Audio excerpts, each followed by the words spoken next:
Hey, I'm Ray Parker. I played Darth Maul in The Phantom Menace and Solo, A Star Wars Story, and G.I. Joe, Snake Eyes, and you're listening to Disney Universe Podcast. We would be honored if you would join us.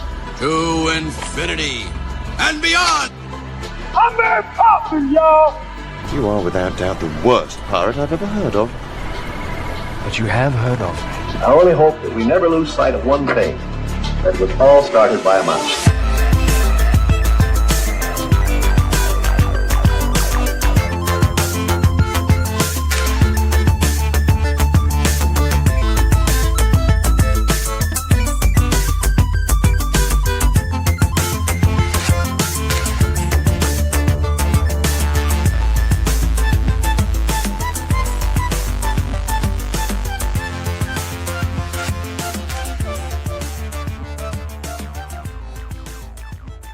Hey, what's up, everybody? Welcome to episode 187 of the Disney Universe Podcast. I am one of your hosts, Joey, joined together with first of all, we got a very special Glimmers of the Galaxy episode, almost a back-to-back shows, so that's why Ryan's not here, but we got Alex. What's up, buddy? How you doing?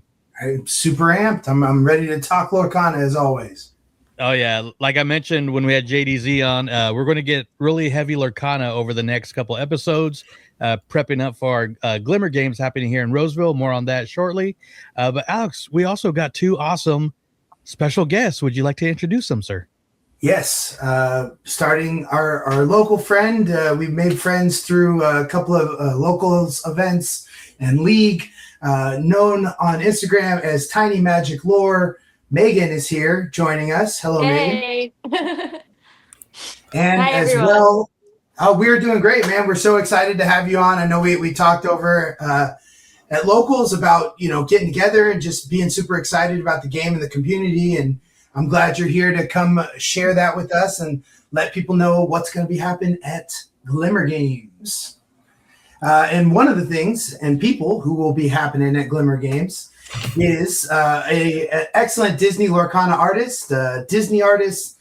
I know I was creeping through the bio about the different things you're into. Heidi Neunhoffer is here, and she will be at the Glimmer Games as one of the featured Disney Lorcana artists. Hello, how are you doing today? Hi, thank you so much for having me. I'm really excited. Yeah, we are, as I've said 5 times already, we are super excited for the Glimmer Games. As Joe mentioned, we usually only do a Lorcana episode about every 3 months.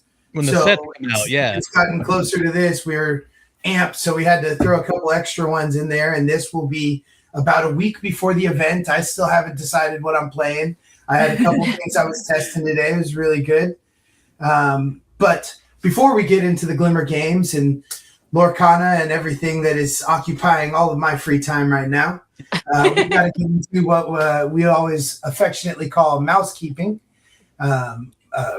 Mousekeeping at the Disney Universe Podcast, of course, always means we're acknowledging the biggest and baddest, also known as the iconic members, if we are in the Lorcana universe. These are our Disney Universe crew, our patrons. We always give them a shout out every episode. So shout out to Alfredo, Jen, Tyler, Wedge Antilles, John Z, Salah MJ1995, and Jacob.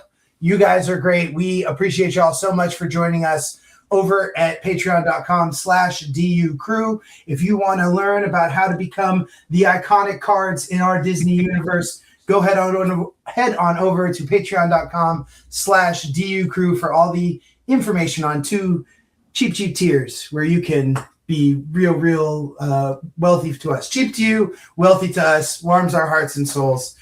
So check out the DU crew, and Joe will tell you about where you can find us. Yeah, absolutely. So if you're new to the show, you're looking around. We are part of the Waltz Apartment Productions. So we got a series of shows over there, including the DU podcast, as well as my spinoff, the Tiki Cast. We just released a video from Adventureland Day, so check that out at the DU TV. That is our YouTube channel. And also we have our Glimmers of the Galaxy playlist there with past episodes, collector's quests, unboxings, all that good stuff. So, and a lot more coming to that page there. And then, of course, we'll be doing some well, I'll save that for later. We got some stuff coming up, but I don't want to shout that out yet. But definitely check out audio podcast on Walt's Apartment Productions or YouTube, DDU TV. And if you want to interact with us, we are on Instagram, Facebook, X, and Threads. More prominent on Instagram. So check it out at the Disney Universe Podcast. But that is the mousekeeping. I'm ready to talk Lorcana, and I'm ready to watch our Lorcana intro. Or Glimmers of the Galaxy intro. So here we go.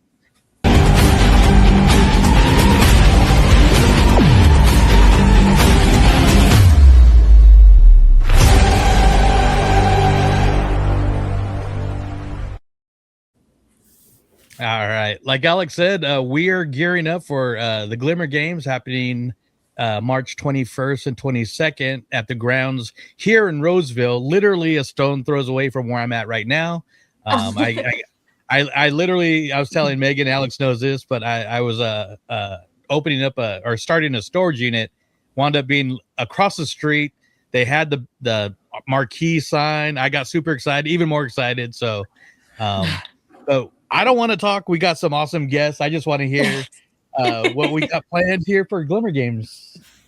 Yes. Well, I know I've been chatting with our friend Megan here, who as Glimmer Games is coming up, it is, for those who don't know, a CCQ, and the CCQ stands for Continental Championships Qualifier, meaning that the winner of the Glimmer Games will secure themselves a spot in the North American Championship, being hosted that final weekend of August down at the Disneyland Resort.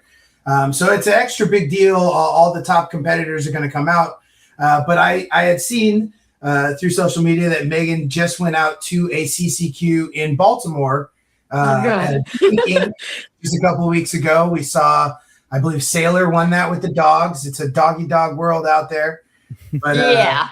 I was hoping you might just share a little bit of your experience before we get into Glimmer Games, so that people kind of know what to expect from this sort of a kind of the biggest regional tournament there is before you get to a Disney Lorcana challenge. Yeah, I mean, so I went to Ink Inc. I've been to DLCs like this past season. I've gone to Milwaukee. I didn't go to Richmond, but I went to Milwaukee. So I've been in the big scene of competitiveness. But this was the first trip where I literally didn't have any of my friends that I go with. I literally hopped on a plane by myself and just went to Baltimore and decided to compete. I didn't do so well, but I met. The one thing I love about this community is how welcoming everyone is. And so I met some amazing people, and each game I played, whether I won or lost, like we just had a lot of fun, and like we laughed, and it was just a good time. So but it was cool. Like the way they did it was made check-in easier. We checked in with a code once we got there. Like that way they didn't have to do like the full like come to the table and check in. Like you type in their code, that's how they knew you were there. And if you didn't show up, then they could take you off really quickly.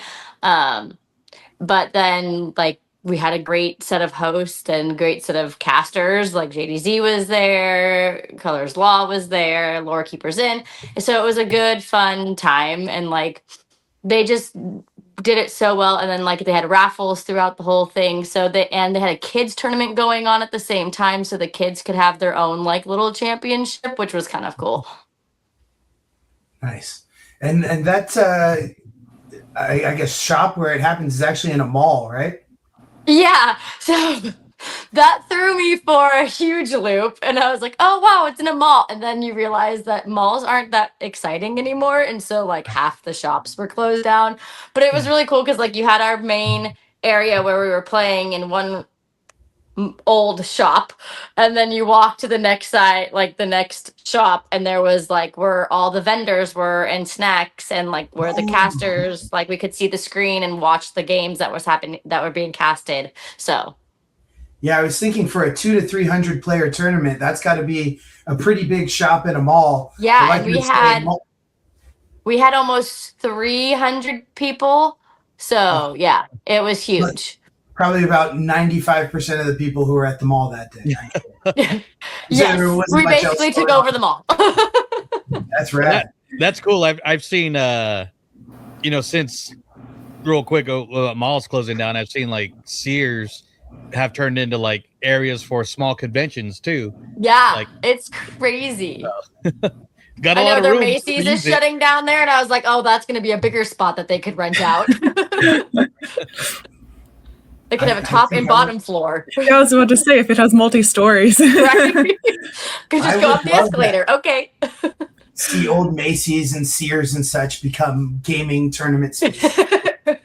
Perfect. Now we know what to use the spaces for. Now, at this tournament, you mentioned you'd previously been at DLCs and things, and I spent a lot of my time this weekend as you were elsewhere occupied, but I was watching as much of Disney Lorcana Challenge Ghent as I could. The night owl I am. I loved the start time of midnight West Coast time. So I put it on when I went to sleep, stayed up through as much as I could, and I woke up and it was still going on. It was amazing.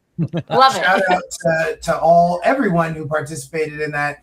Big shout out to the casting team.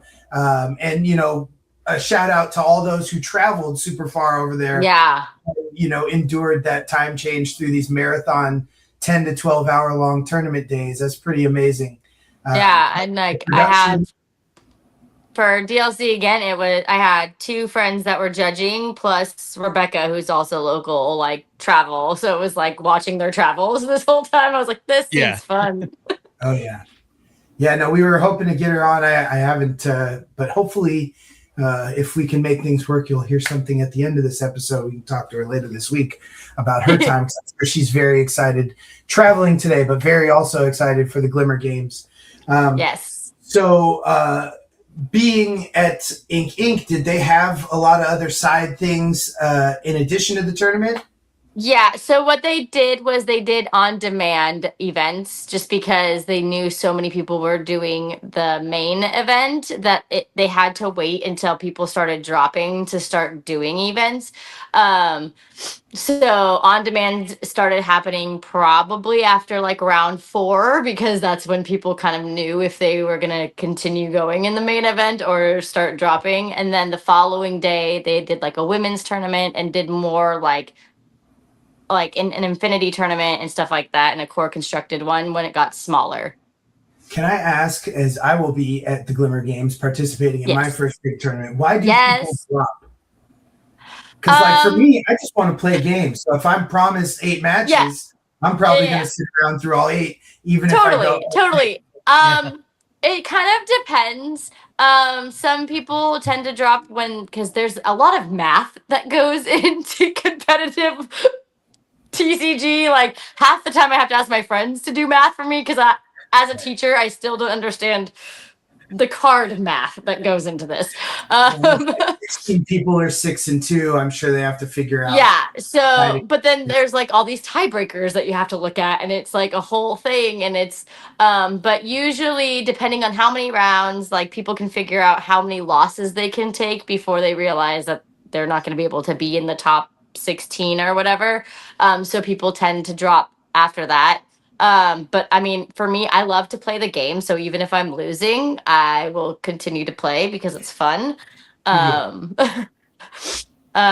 Plus, depending on like where you go and who's like in charge of the events, like sometimes like you'll get tickets for each win you get, like to keep you going. Like some of the smaller events that I've gone to that have been hosted in the Sacramento area, it was like, oh, every round win you get raffle tickets to put into the raffle that we have going. And it's like, oh, okay, then that motivates me to want to keep going because whether I am in top or not, at least each round I'm winning, I get raffle tickets and I could win something from that.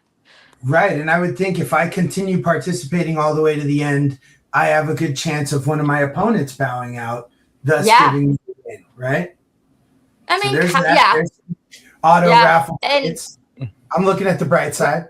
Yeah. Right? I love raffles. Give me all the raffles. No, but what we're here to do is to play, and I'm 110% for that. But if we are not playing, as many won't be, I know Joe is coming as attendee. There are going to be. I love that the Glimmer Games has attendee. Like, I love that we have the competitive and the attendees because there's so many things that are for the attendees also, and also the side events that we are putting on, our attendees can do without having to be in the main event. And one of the things that I want to get into as an attendee, before we get into all the amazing things you'll be able to do at Glimmer Games, is we will have, I believe, at least 2 announced amazing Disney Lorcana artists there. Brian Weiss will be one of the artists, and the other artist right here with us, Heidi. Please tell us a little bit about your time, your kind of Disney story, and how you got into doing art for Disney Lorcana. Oh gosh. The short answer is I got very lucky.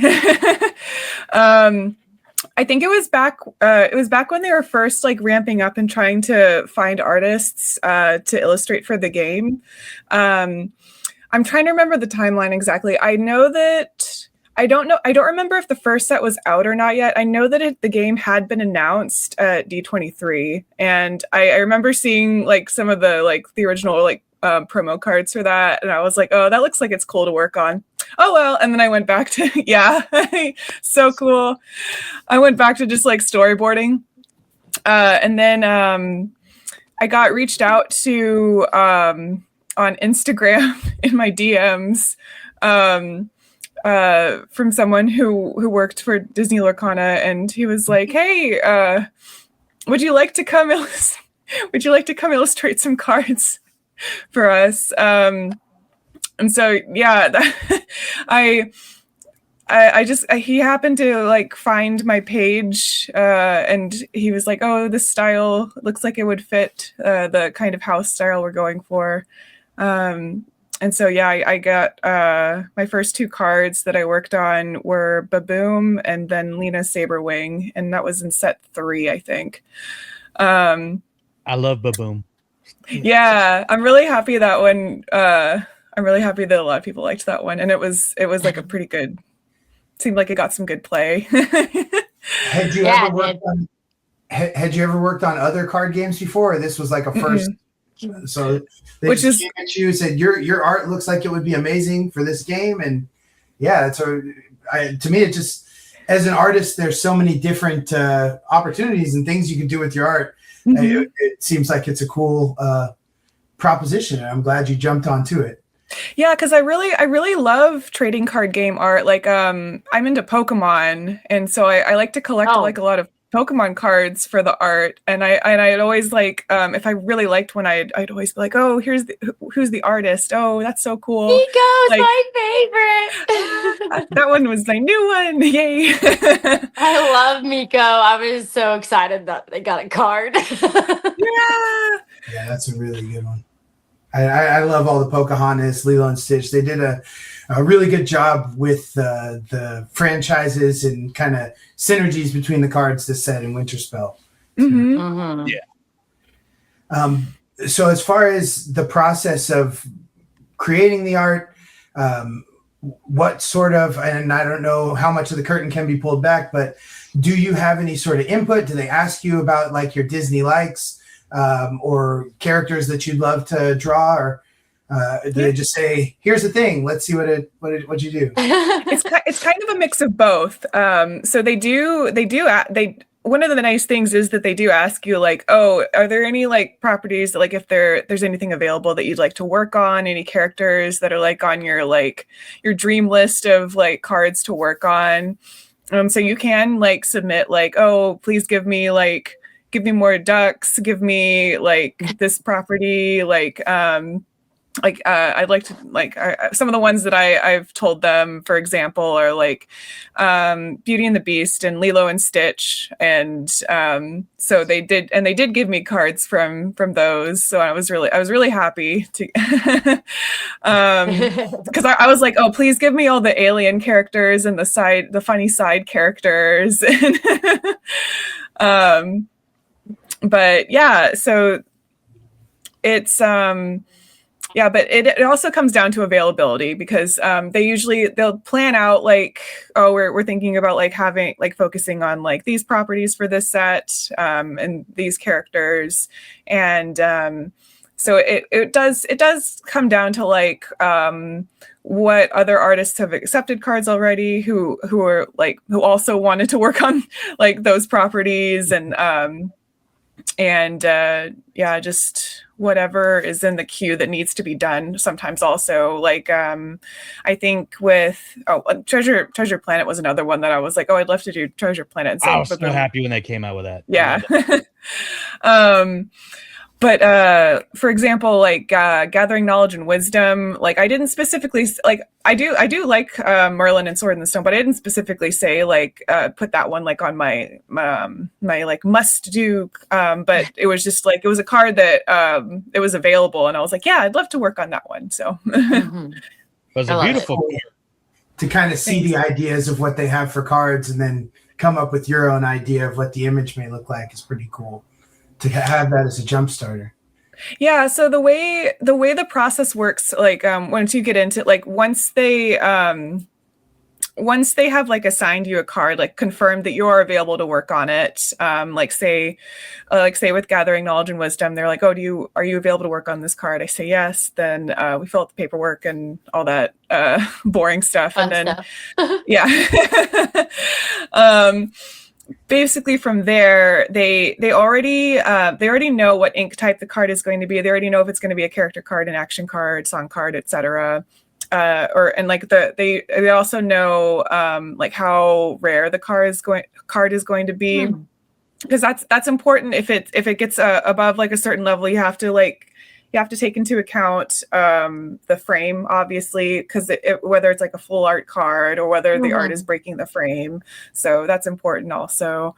And then I mentioned the ink already. Oh, and also sometimes like some of the mechanics of the card, they might have that figured out when they assign you the card. Sometimes they only have like a general idea, but they always know what set it's going to be in already. They already know where it's like what kind of generally where it's going to fit in with the set. So they will give you a description of like, oh, we want like for Gathering Knowledge and Wisdom, for example, the description of that card was like Merlin is the sapphire, specifically the sapphire the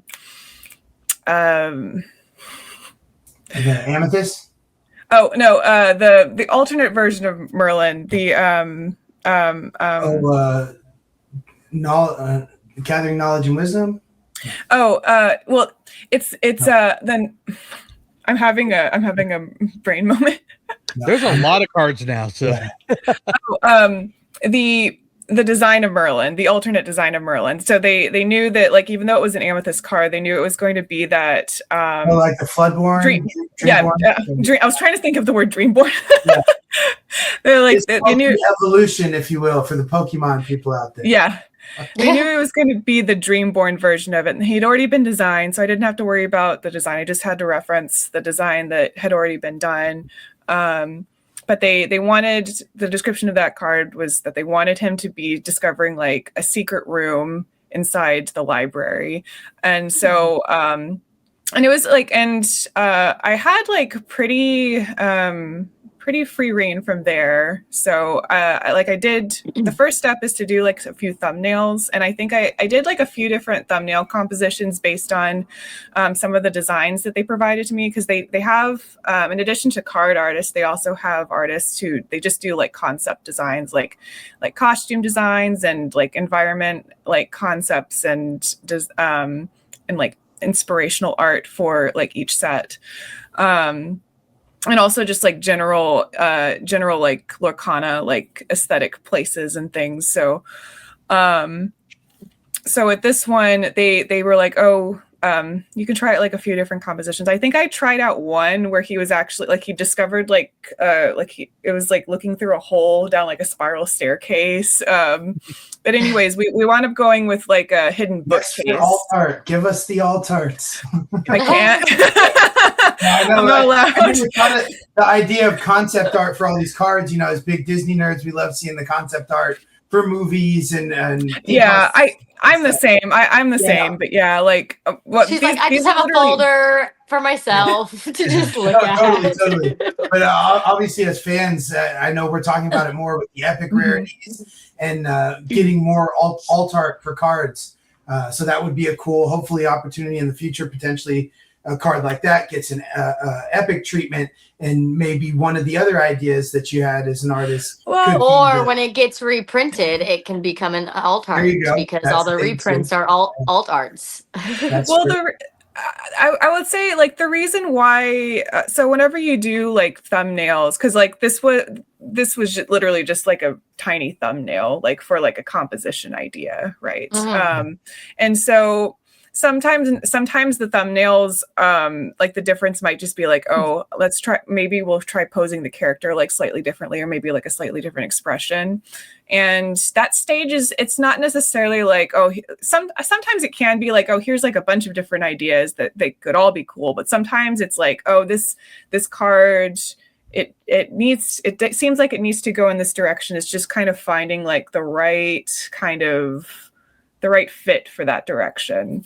So it's because sometimes it can be just like, oh, maybe like trying the framing like different, trying like which direction should everything be facing, like how much of the foreground need like the same idea for the composition sometimes, but just like, what if we tweak this, what if we tweak that, which of these like feels like it's communicating the information the best way.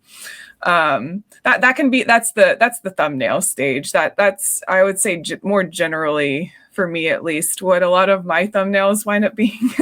So it's just like down to the art director to be like, I think this one is the strongest idea that communicates the card the best, is basically what it is. Yeah. Oh, okay.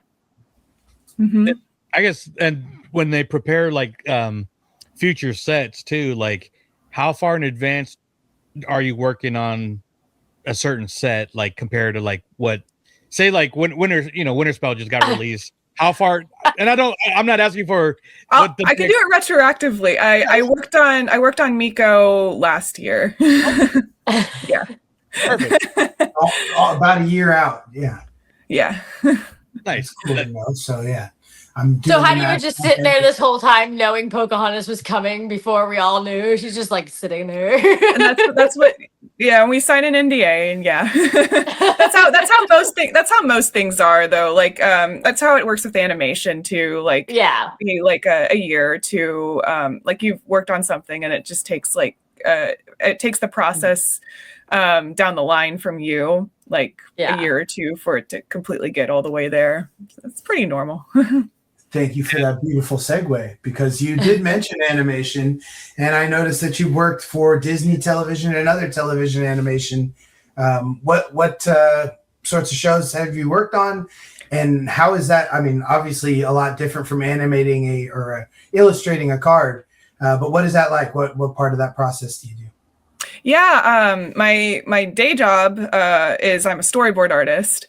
I worked primarily at DreamWorks TV for like 6-ish years. You didn't want to say 6, 7? Oh, don't. I love it. I'm a kid inside. It's okay. 6 years. We'll leave it there. And yeah, while I was there, I worked on probably the most notable things I worked on was Jurassic World Camp Cretaceous and Jurassic World Chaos Theory, which, so I drew a lot of dinosaurs. And and then after I left DreamWorks TV, I got like a little bit of freelance on an unannounced project at Disney TV for a little bit, about a year ago. And then had kind of a gap year where there just wasn't too much work in animation. And then I just recently started up at Disney TV again, also on an unannounced show. So yeah, I noticed in your profile it mentioned Disney Television Animation, and then I was looking at the show. So I look forward to finding out about them in the future. Yeah, hopefully. E23 coming up in August. When you are drawing the cards, one of the things for me who's new to the TCGs, I love seeing the card artists doing these alters. What's that process like? I don't know if you do them on the spot at events like Glimmer Games, or is it something obviously you take more time with? Yeah, I do some of them on the spot. Yeah. Usually, yeah, because most of the events that I've done have been like smaller ones. So if I'm there like at the card shop for like the afternoon, and people put the orders in early, I can do some of them there at the shop for sure. And then the ones that I can't finish, I usually just take home and then mail them. And yeah, like so. I'm trying to remember because I was not the artist who started doing these. I know Kendall Hale was prominently doing them. He might have. I don't remember if he was the first one to do them, but I know that I actually talked to him about his process before I started doing any of them, and he gave me like some advice about like, oh, this is the process that I use, and I tried out like some of the things that he did, and kind of also found like what I liked for the way I do mine now. So I do two different kinds of the altars, where one of them is my black and white sketched here. It's like a little cheaper because I don't have to mess with color, and I just use Posca markers, which I think that's what a lot of other artists has started out using, was the Posca markers. But whenever I do color, I found that I liked acrylic paint markers, like with a brush tip, a little better. Yeah, and so my process is that I'll usually like, if someone requests like a specific character, or they just say whatever you want to do, I'll just like quickly sketch out in my sketchbook like a rough idea for what I want to put on the card. And then I will put down like an undersketch on mine. And I kind of like to keep the way I do mine is I have in my process, I keep the undersketch kind of visible at the end, kind of like for the aesthetic, to kind of keep it giving that sketchy feel, I guess, for lack of a better way to describe it.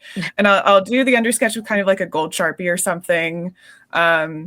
And then I'll go over it with like the black and white Posca. Or if I'm doing like color, I'll block in the whole character with the Sharpie, and then start painting each layer of the color of the character over that. So yeah.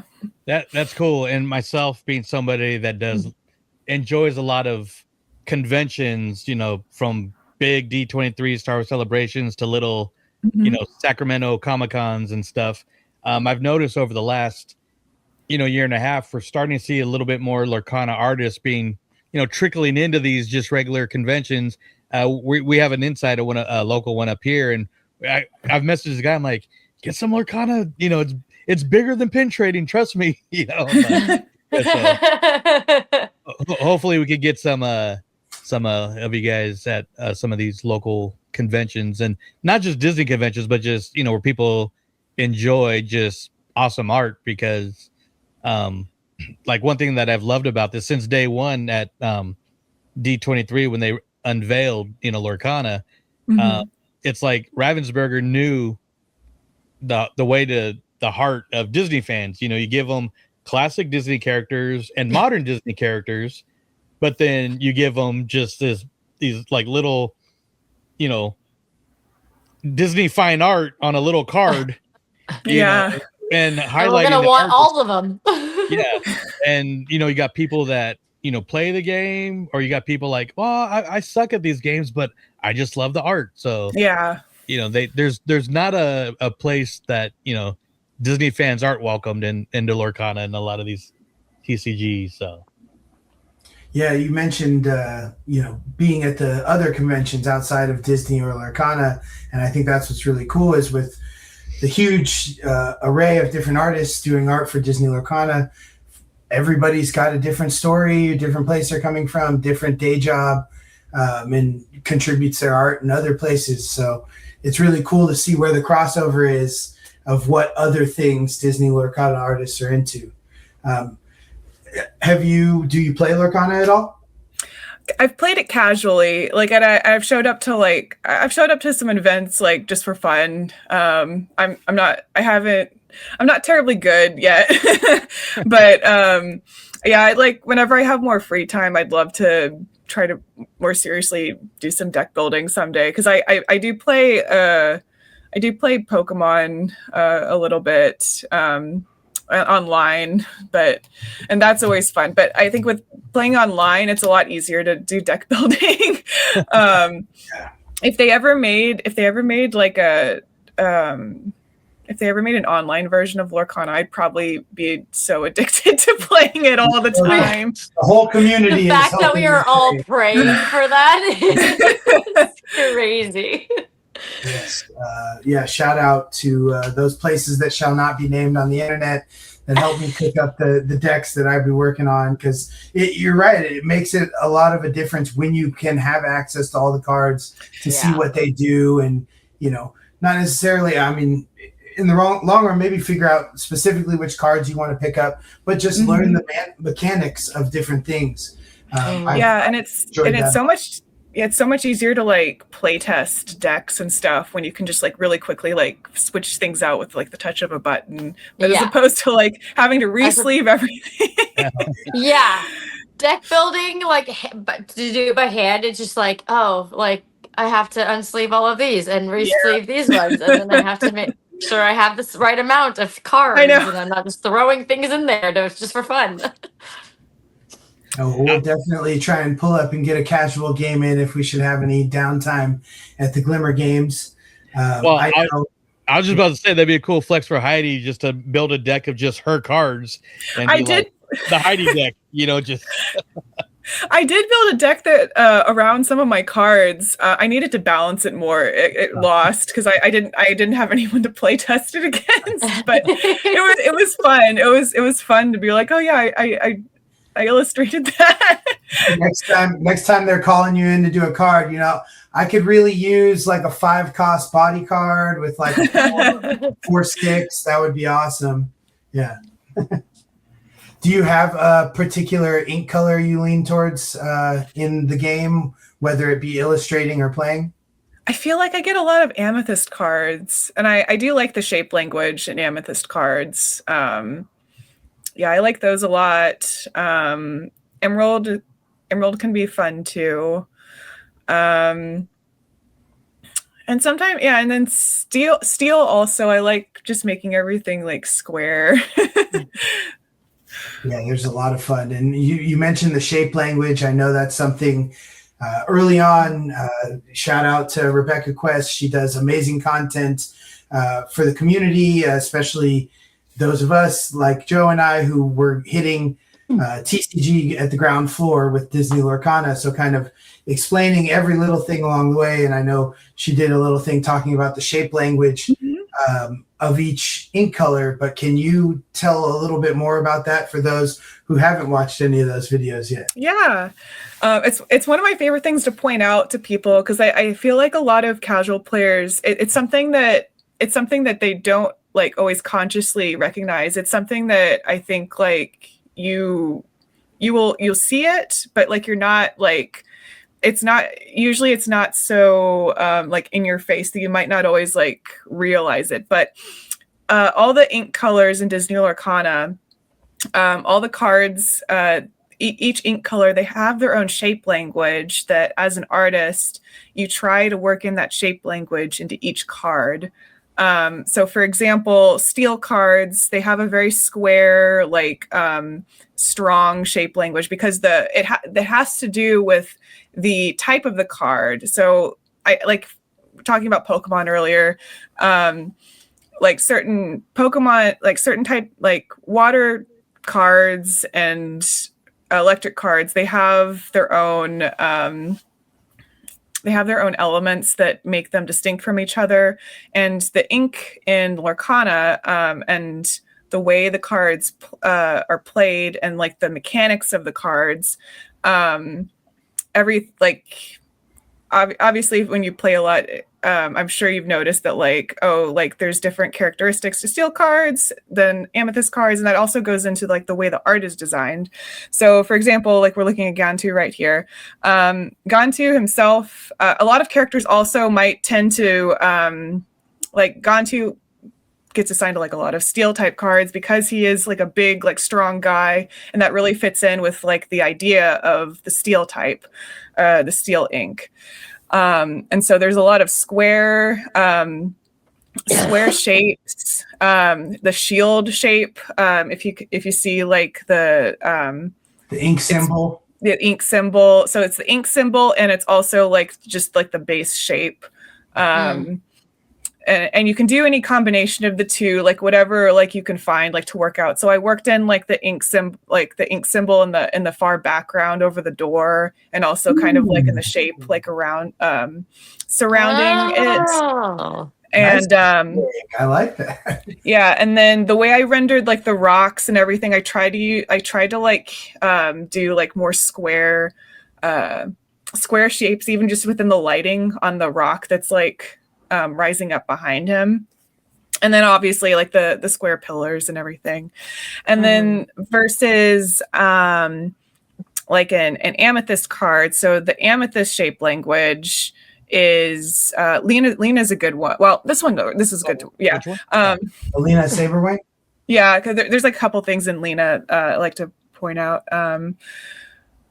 So the you shape have language, the amethyst shape with her, the way her thing is like her. With the way her powers are manifesting. Yeah. I was like, wait, that's the shape of the symbol. Yeah. So the two shapes for amethyst cards, it's the half moon and the spiral, and there's and you can also kind of like work them together. So just putting half moon shapes everywhere, like working those in, that tends to be pretty easy to do on an amethyst cards. But it also, if you can add like the spiral, like the spiraling feeling, that like the spiraling like magic energy, and amethyst also, they tend to be more magical cards. So whenever you get to like include any kind of magical elements, it's really easy to be like, oh right, we're gonna make it into the spiral shape. We're gonna add like some fun half moon like visual motifs throughout it. And then versus sapphire card. Yeah. I was playing today. Yeah.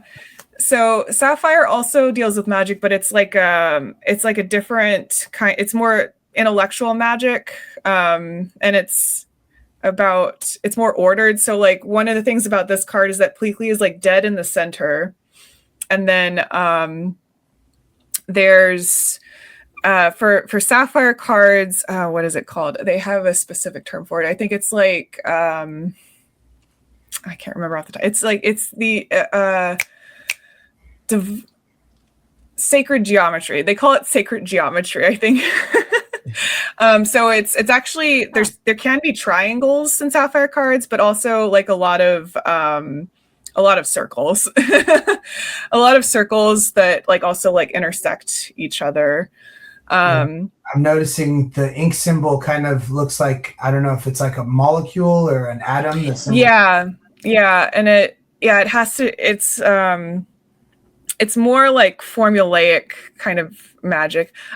There's other cards that show this better than this one, but in this one you could say like, oh, you could also see some, call it half moons, but it's actually more like a lot more circles. And if you go in closer on like the tree and like the rocks and stuff, I've like done a bunch of like circle patterns that like intersect each other. Yeah. It's so funny that like I look down and I have a bunch of cards everywhere right now, and like I just saw a bunch of sapphire cards, and almost every single character on sapphire cards is directly in the middle of the card. Yeah. That's so interesting to see now. I mean, I know it's not the sapphire, but in the new set, the King Agnar card, I say he's doing a Jim Halpert from The Office because he's like looking at the camera. But now when I look at Pleakley, I kind of see the same thing, almost breaking the fourth wall, we'll call it. Yeah. Yeah, so it's a lot of things like that. I think it's fun when you know to look for it and you know to. Yeah, no, I'm gonna be looking at cards so differently now when I play. They're gonna be like, "Why are you taking so long?" Because I'm looking at this. This is cool. Yeah, the Easter eggs are great. I did not expect to get some of those here, and now I'm going to be looking at all of my cards 10 times harder. When you come out to events, what do you look forward to most when you're meeting the community and stuff like that? It's really nice just to talk to people and to hear I really love playing your card, or I really like the art from your card. And there's so many nice people in the Lorcana community. And it's also really sweet whenever I see people more than once who are like, oh, we came by because your new card just came out. It's always really sweet. But yeah, just generally meeting the fans, Lorcana. Like you said this earlier, Lorcana players and collectors are some of the nicest people. Yeah. Whenever I've played, I've always been like, oh yeah, just so you know, I don't play a whole lot, and everyone's always super nice and helping me out whenever I'm like, oh wait, what does this rule mean again? Yeah, it's a nice community. Very much. Have you gotten any card cosplays yet? I don't know. You hear that, Roseville? We have the list for you. We'll make sure to share it. Get your Heidi card cosplays ready. I'm looking at that Cogsworth. That might be one worth putting some work to. Well, there you go. Yeah. We'll see. I have a bunch of cosplay ideas in mind. It's a matter of if I'll actually put the pen to the paper before the time is up. I haven't really designed any characters yet, because I've only ever done someone else has always designed if I have had a Dreamborn or a Floodborn character. But that Cogsworth for some reason got categorized as Dreamborn, even though I was just referencing it's from the part of the movie where he has Yep. Yeah, the battle in the castle at the end. Yeah, the only thing I added was the scissors. They were like, "Oh, can you just put some amethyst shaped language on the scissors?" So I was like, "Oh yeah, sure." And I just added some braiding to the scissors. I will say though, I did design the cannon in Baboom because I initially drew it the cannon in the movie in Treasure Planet, but they were like, oh, can you add some just steel shape language and the steel crest to the cannons and also I'm trying to remember if I edited the color. Anyways, so yeah, that was my cannon design. If anyone wants to cosplay as the cannon from Baboom, that would be great. That would be so fun. I would totally do it. I might commission my buddy to 3D print it for me. Oh my god, yes, we'll do take a look it. at this later, Joe. But I was going to say, but I've always wanted to cosplay Merlin, but I would love to do the Dreamborn outfit too. Yeah. That's just so awesome. It's a little mixture of Merlin, a little bit of Yin Sid. Just a whole bunch of things. Yeah, exactly. Yeah, that one was a fun one to do. I really have fun whenever I do get to do a card that has a non-canon design of the characters, because it's ooh. Yeah. Speaking of the shape language, and did you do any of the Duel Link cards yet? Oh yeah, I did. Madame Medusa, I think, was my Duel Link card that I did. That one was a lot of fun. I love looking at your altars, and that's the one where it has Bernard and Bianca on the string, kind of sliding right in front of her face. I love that. Yes. One. So what's that like? You're kind of blending both of them into the art and everything. Yeah. So the art direction I'm trying to remember. The art direction on a Duel Link card is different than a regular card. Because I'm trying to remember. Okay. So this is more complicated because I think I was supposed to work in the Ruby shape language in the background, which is why there's like some triangle motifs, and then so this is getting into like more art stuff, but like art terms. So the main lighting on Medusa in this card, it's red. This was a difficult card to do because the main colors were like magenta and red that I needed to try and figure out how to balance out. So the fill lighting, like overall, like the lighting that is on her face and like most of her body, it's red. And she also has like a lot of red on her. So this was also really hard to balance. And so on Duel Ink cards, the secondary ink, that is I think the art direction they wanted to do was like, that is the fill lighting on the character. And then the rim lighting, they wanted the rim lighting to be, which is the light coming from behind her. They wanted it to be the primary ink.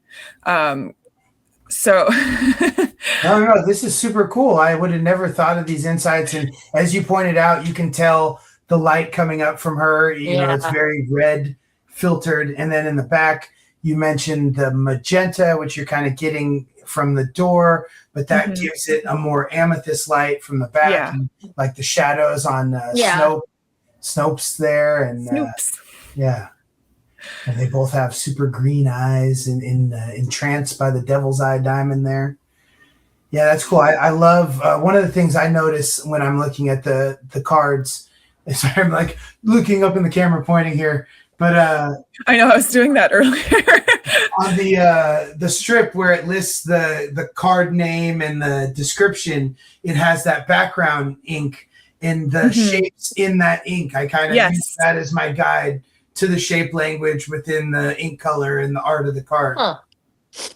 Because all the ink colors, they match kind of the design. They do. So like you see the ruby has those kind of jagged, almost lightning edges, whereas the amethyst is almost more of like a swirling smoke. Man. Yeah. And then another thing about the art direction of the cards is that so even when a card, Medusa's a bad example because that on the Duel Ink cards they did want to work in the colors, but on other cards, the color of the ink isn't necessarily like they don't always want the card to just be like, it's a steel card, so we want it to be gray. Sometimes they do that, but it's not always. It's more about like it's the shape language takes priority over like just making the cards all the same color as the ink they are, because if you laid out all the cards next to each other, they'd look pretty boring. But it kind of becomes more about like trying to, at least for me, I try to like think about like colors that will work on the card next to the primary color in the information box. And I think that is like one of like definitely a consideration, so that you have like all the cards like you have like a nice variety of like different colors that all like look nice together, I guess. Yeah. I know we're talking about just the community and fans and cosplay, which like we started off Glimmer Games March 21st and 22nd, 2 weeks away. Yeah. What can we expect from this very highly anticipated event in the Sacramento area? Well, let's see. Saturday is a Disney bound competition. Which I love, because if you are a Disney adult, you know about Disney bounding because it's what we love to do when we go to parks. Yeah. I love to Disney bound. I have done it many a times at this point. My daughter did it on our Disney trip this past weekend because she's adorable and she wanted to be many characters. And then on Sunday, we have a cosplay contest. So we have two very totally different things, but also the same thing at once, because some people take their Disney bounding to almost cosplaying. So it allows them to kind of sit in the middle. Yeah, enter both if you want. You never know. Yeah. But yeah, for those who Our don't know, our I think head most- judge is encouraging people to Disney bound because he most likely will be Disney bounding. I got a few I can do. So There you go. Get in for it. those It's who don't fun. know, Disney bound is just when you're kind of using the color blocking of the character. You are Not inspired dressed- by the characters to dress kind of like them, but not fully like them. So, like, if you wanted to do like Tinkerbell Disney bound, you would wear like green and like you could put wings on if you really want, but Yeah, no, I mean, like if I wanted a Disney bound Tinkerbell, I would rock like green top and bottom, yeah, maybe a yellow hat. With, yeah, there you go. Silver sparkly Loungefly Lorcana bag. There you go. Yep. Yeah. Because anybody can Disney bound any character. Yes. It's all about making that character through your own style. And that's why I think Exactly. it's Yes. really fun because, maybe as an adult, you don't want to be dressing up like it's Halloween, but you can still express your vibe and the characters. Yes. And your creativity. That's one thing I like about Disney bounding. It's like you get to still express who you are, but also through the lens of this is my favorite character. Yeah, so this is an easy one for me. I just had a red little light hoodie. Oh, perfect. Yes. And then I have a Roosevelt Sorcerer's Apprentice hat. So yeah, there you go. Perfect. Sorcerer Joey that day. Sorcerer Joey. Yeah, bring the brooms out for the Infinity Tournament. Oh yeah. When we got into the game, I think brooms had already passed. We started before rotation, but I didn't see too much of them. It was really hard for us to get product in the early on. And I remember joining a league somewhere during Rise of the Floodborn, but I was super new. So I did not, the community was still great, but I didn't dedicate enough time to it to get better at that point. So since I've been very dedicated to playing and showing up, and mostly because of how fun everybody is in the community. So we got Disney Bound Saturday, Cosplay Sunday. I know the prizes look awesome. I believe our prize wall is huge. There are still some things being added to it. Or on the Facebook for Glimmer Games that has like slides with all the stuff. Yeah, on the Magnolia's Gaming Labs, they have it on their Instagram. I share it on mine all the time. But our prize wall is huge. And there's still stuff that's not added to it. Like I am in the process of foiling out the Big Hero 6 mats. So there will be some of those on the prize wall. Yeah, I'm having a grand old time doing all that. But yeah, so our prize wall is huge. We have Ravensburger prize support, right? For their like non-foil promos and I am pretty sure, yes. I haven't, I know. They've been doing that for CCQs, so I think that's really cool to kind of get that official nod from Ravensburger to have some prize support. And then we have our prize wall, then we have Disney Trivia is happening. It's hosted by our local celebrity, Kevin, because he's our radio local celebrity. And if you win Hillary Duff tickets. So, that's a fun thing. So I guess I'll be winning Hillary Duff tickets. Hillary Duff tickets to the show at Golden One, big arena concert.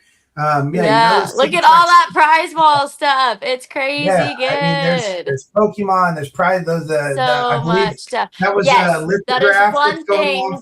That's one thing. Josie, who's putting this all on. One thing she is very passionate about is making sure not just Lorcana is being shown, but she gets the prize sport. She has Pokemon stuff that's on the prize wall. She has Riftbound, because those are also TCGs that everybody also loves too. And so it makes it so you can also enjoy your other TCGs at the same time.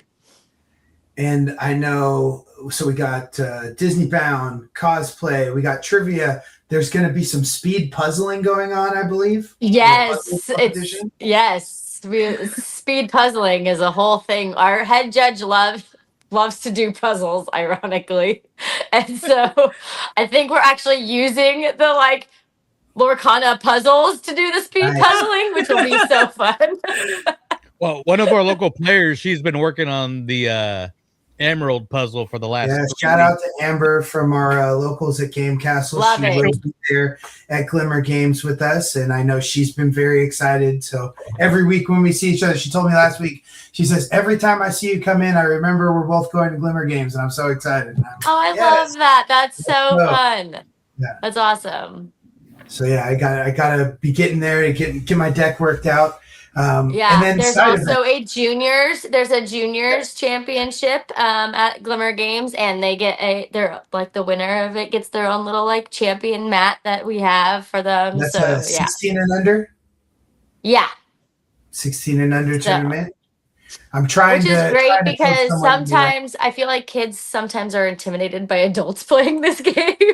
So like for them to have their own little space is so nice. Yeah. Like That's cool. And then there will be an Infinity tournament on Sunday as well.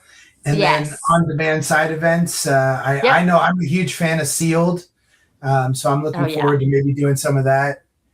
Yeah. And we have some great judges that will be there. So it's going to be great. Awesome Lorcana artists. So yes, I love it. I'm so excited. It's literally going to be a mini DLC experience, and it's going to be so cool.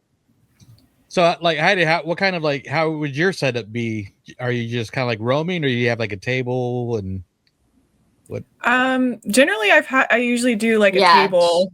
We'll have a table for. Yeah. Nice. So that people can just like come in between rounds, and attendees can just do things. I'll probably hand cards to an attendee, like, "Can you go do this for me because I am playing a game." Well, I will be there. The reason why Joey's going to be in charge of getting my card signed. That's what I'm doing. So, well, first of all, I'm not at the competitive level to feel comfortable competing in something like this. But I've the attendee, because I want to cover it, I want to share. Yeah. As much as I see, but then I also want to hang out, meet people. Open packs to the left of JDZ so I could get an enchanted, and I'll be getting your signatures too. Well, he'll be there. There'll be quite a few. We have our good casting team. Love the casting team that we have.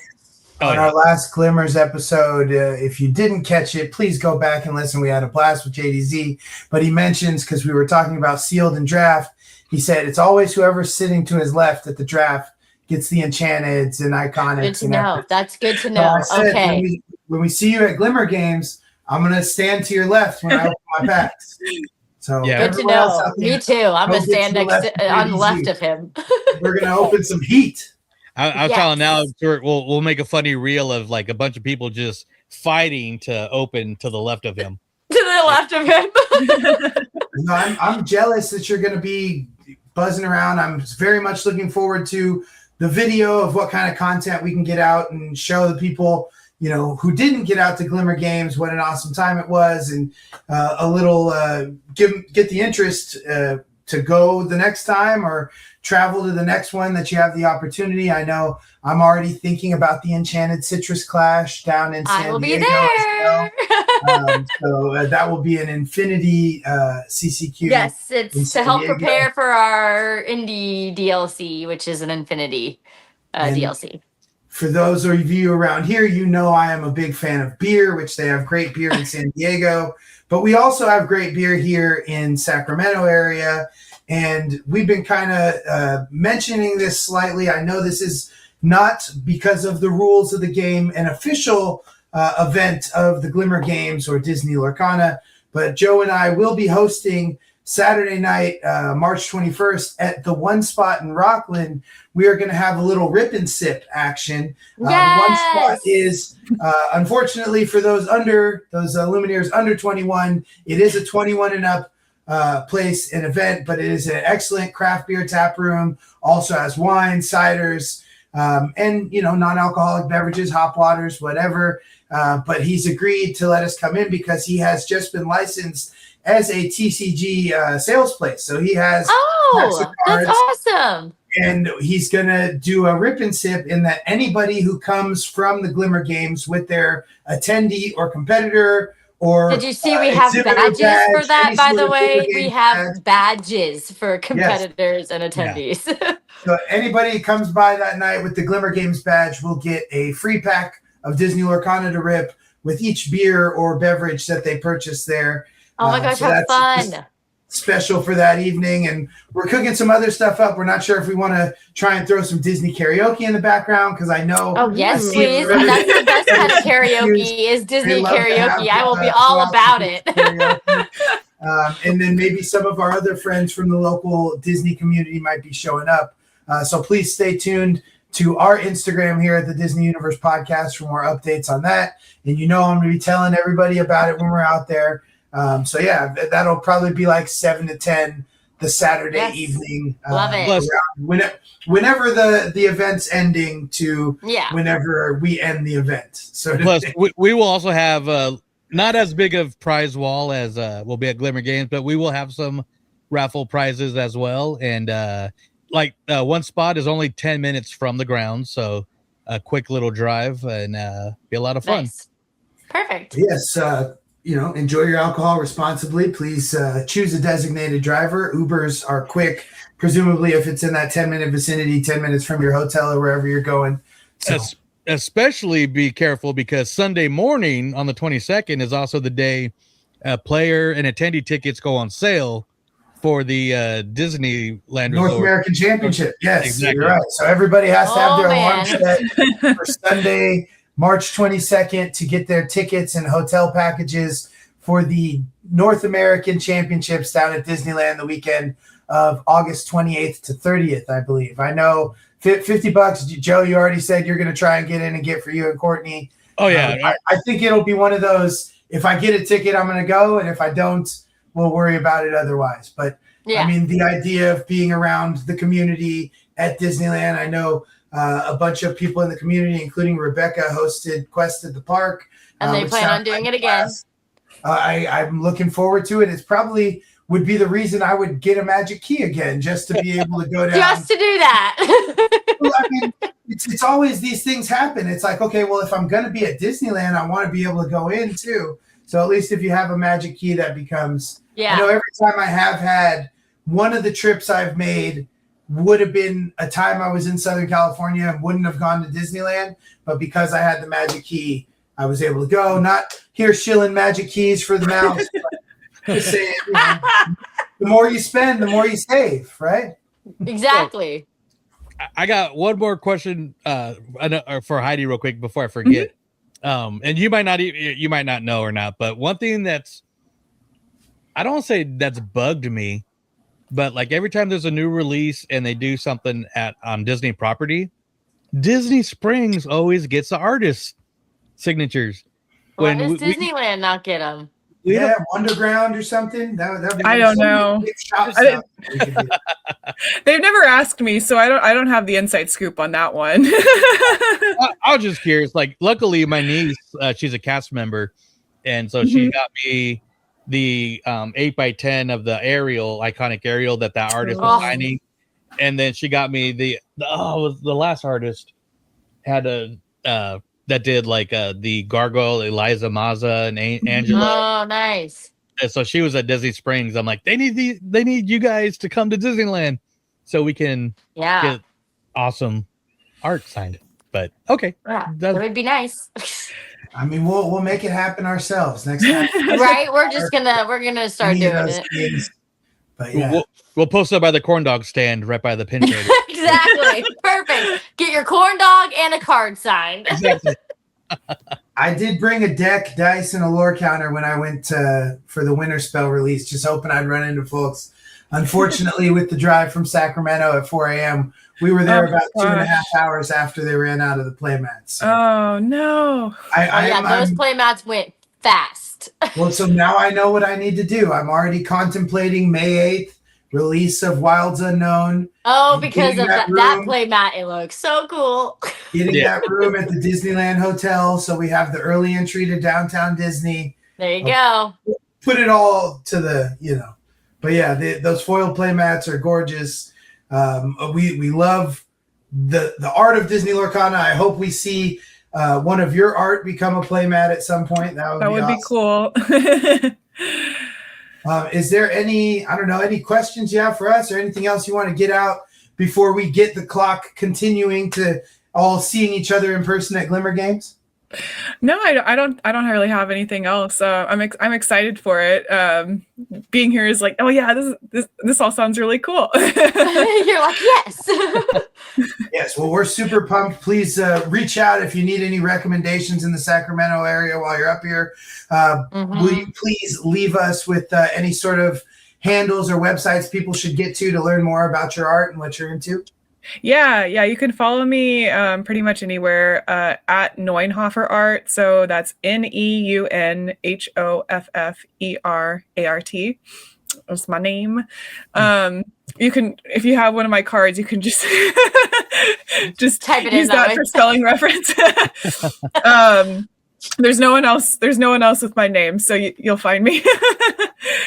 But yeah, what if you like dinosaurs? Watch Jurassic World Camp Cretaceous and Jurassic World Chaos Theory. I'm gonna get into those. I as big Star Wars fans, we are always telling people you got to go watch Clone Wars and Rebels. Like, animation's not just for kids. So I'm also a big Jurassic It helps tie in the story so much more. Exactly. I am looking forward to getting into those. So yeah. As long as I don't cancel my Netflix, I might as well be watching new things on there. I kept telling myself for years, I'm going to cancel it when Stranger Things is over. And here I am. We're still streaming. But yeah. And then, Megan, do you want to plug any shout outs or anything else you want to share with the people before we get out of here and start building some decks? Are you competing at Glimmer Games? I am competing at Glimmer Games. And it's the weekend before my birthday weekend. So I will be kind of celebrating my birthday at the same time. And of course, me going to an event, I make my own jerseys to wear at almost every single event that I go to. So this one will have Disney balloons on the back of it to represent that it's my birthday weekend. Nice. And we're going to be talking about jerseys here too. So maybe yeah. I know down at the Tuesday League, it was someone's birthday last week, and they chose what our theme decks will be the next 2 weeks. So hopefully when your birthday rolls around, you will get to choose what our theme decks are. I love our casual nights at our local. It's so fun. Yes, I could not deny coming back. The community there is so great. The way everything is run, I highly recommend getting into a casual league that has some sort of theme deck building, especially if you can make the time. It's definitely given me a lot more insight as far as building decks and getting better that way. Just building. And it also allowed you to see how different decks work. I mean, like, and different cards work, because when you just go off the meta decks for sometimes the way someone builds a deck doesn't flow with how you like to play. So like being able to experience the other cards, you're like, oh, this makes more sense for how I like to play. I'm gonna stick it in my deck instead. Nice. Yes. And I'm planning on going too. So yeah, drag you out here tomorrow. Well, I don't know if I have enough time to build a deck, but we'll see. I'll see if I can build one for you. Oh, okay. That's what I'm doing tonight. Perfect. Well, right on, guys. Loved having you on, and can't wait to see you guys in just a few short weeks at once again Glimmer Games on March 21st and 22nd. Hope you guys enjoyed this episode. A special impromptu, not impromptu because we're planning it, but an extra special Glimmers of the Galaxy. We got some announcements coming, but that'll be coming soon. So pay attention to our socials, and for some very exciting stuff coming. So we will be back next week, or no, in a couple of weeks with a regular episode, but we'll still be high off Glimmer Games, or coming up. So it might be another Glimmers of the Galaxy. Who knows? There definitely will be. Yes. Oh yeah, we'll definitely be doing a recap of it either way. But thank you guys again. Interact with us on Instagram, and like I said, we're on Facebook and Threads and X, but more active on Instagram. And so check us out there. If you're, like I said, if you're new to the podcast, subscribe to Walt's Apartment Productions, subscribe to our YouTube channel, DUTV, and check out that Glimmers of the Galaxy playlist with all our past shows with some very fun guests and all that good stuff. So, and of course, we could not do this show without our very important Iconics, Alex. Yes, the Iconics, the DU crew, the ones who make make everything go around for us. They're the extra lore to get us across 20 on the board. Big ups, Alfredo, Jen, Wedge Antilles, Jacob, Salah MJ 1995, John Z, and Tyler. Y'all are the crew. Huh? Tyler and his family are at Disneyland Paris right now. So hey, oh, nice. Nice. Yeah, I hope you're having a great time. Bring us back some French cards, Tyler. Oh, and I can't wait. Hopefully by next episode, my friend and her family recently came back from Japan and Tokyo Disneyland. So I might have 5 packs of Lorcana and Japanese cards coming my way. So nice. Yeah, so we'll definitely I just came back from Japan in November, and I have several boxes I haven't even opened yet. Yeah, you gotta find your cards in all the different languages. I did get my cards. Yeah, the shopkeeper was very nice. If you want Lorcana cards in Japan, there is a shop called Lore Happy. It's in Tokyo. And that is a great shop. They specialize in Lorcana cards. They were very sweet. That's nice. awesome. Nice. Well, oh man, can't wait to see you guys again. I know I said that about 5 times, but that's just how excited we are. So, but yeah, we'll see you guys soon. We'll be out with, like I said, in 2 more weeks with another episode. But until then, we end these shows in the words of our good friend Rebecca Quests. She says happy questing, but I was gonna say, hey, no rest, just quest. Let's go. Oh, okay. But yeah, shout out to happy questing too. I just didn't want to steal her line. I was no rest, just quest. Let's go. Yeah. Let's get that on a t-shirt.